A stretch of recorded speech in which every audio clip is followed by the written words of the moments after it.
should presidents raise hopes very high or not? I think we would lean towards yes.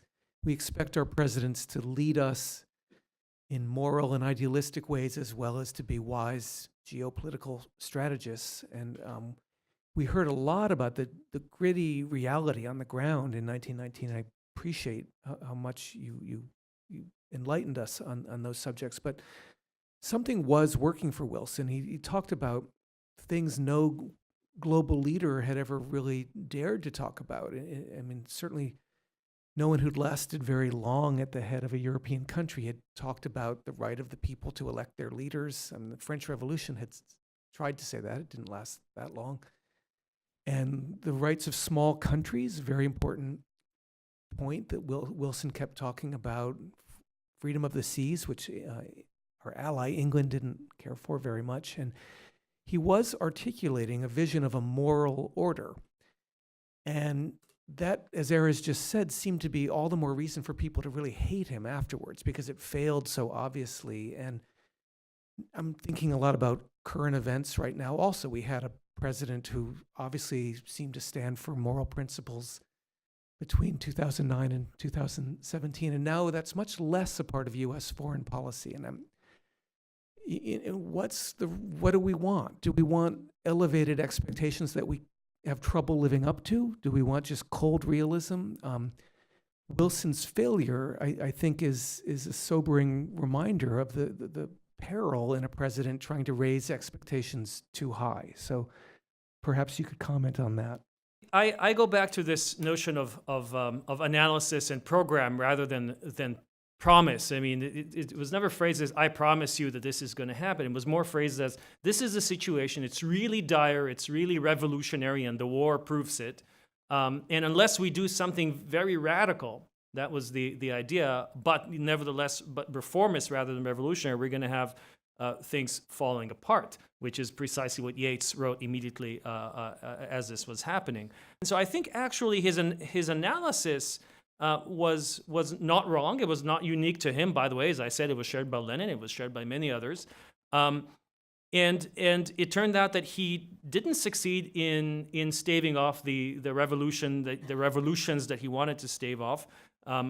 Obviously, the Russian Revolution, which started in 1917, but really succeeded and entrenched itself after the end of the war. And in some sense, the United States saves the Bolshevik Revolution, because had the Treaty of Brest-Litovsk stayed in place, one could argue that the Bolshevik Revolution would not have survived. And it's the defeat of Germany, which is the result of American entry into the war, that reverses or vitiates the Treaty of Brest-Litovsk and allows the Bolsheviks to consolidate. But that's beside the point. The programs that the fascists in Italy come to power with, and then the Nationalist Socialists in Germany, are also revolutionary programs, and are also programs that speak to people who feel that power is not accountable to them, and they're looking for breaking to destroy the existing order and to make power as they see it accountable. And I think there's a lesson here. I think obviously Wilson failed to put together the solution that he wanted to put together, but I think his analysis is quite illuminating, including for the present day. Yep. Well, if I could jump in, first of all, I wholeheartedly agree with Erez's analysis of the impact of the U.S. intervention, unintended consequences, rather than, in effect, making the world safe for democracy. We made it safe for communism. That said, I will give Wilson this. There is much that is attractive about his vision in 1919. I think, again, it's this problem of the gap between, if we're talking about statesmanship, the gap between ends and means. I'll give you an example regarding the Ottoman Empire. Largely on Wilson's urging, or at least to placate Wilson, Lloyd George and Clemenceau actually agreed to send a fact-finding mission, in essence a kind of the equivalent of almost like a roving Gallup poll led by two Americans, the King-Crane Commission, now largely forgotten today, to canvass public opinion and see what the people actually thought in the region. It won't surprise you to learn that very few of them wanted to be ruled by Britain and France.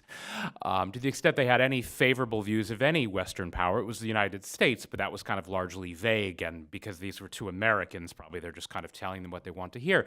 But that said, the basic snapshot was, no, we don't really want to be ruled by European powers. It was, of course, shelved and largely forgotten.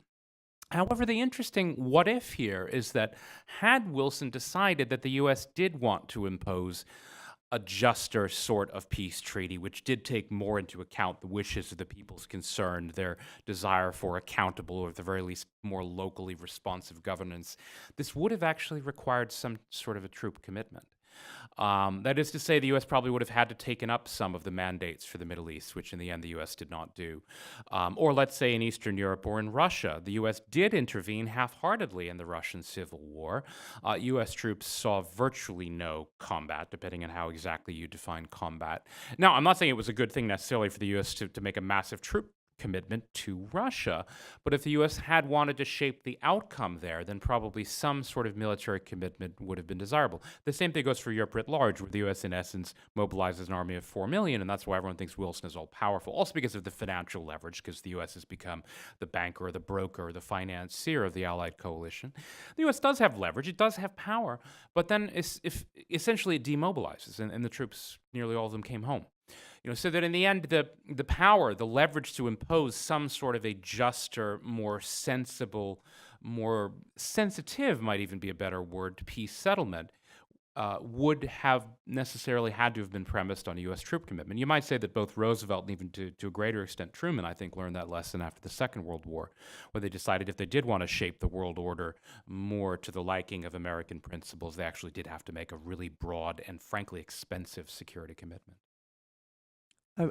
Yeah, I'll just add, even sort of the high-minded ideals of spreading liberal democratic values around the world in 1919, there's some lessons to be taken away from that. The mandate system of covering up and redistributing German territory and the Ottoman Empire as Class A, B, C mandates, and Japan receives Micronesia as a Class C mandate, this idea that Wilson says, well, depending on the level of civilization, right, are they civilized enough to be self-determined?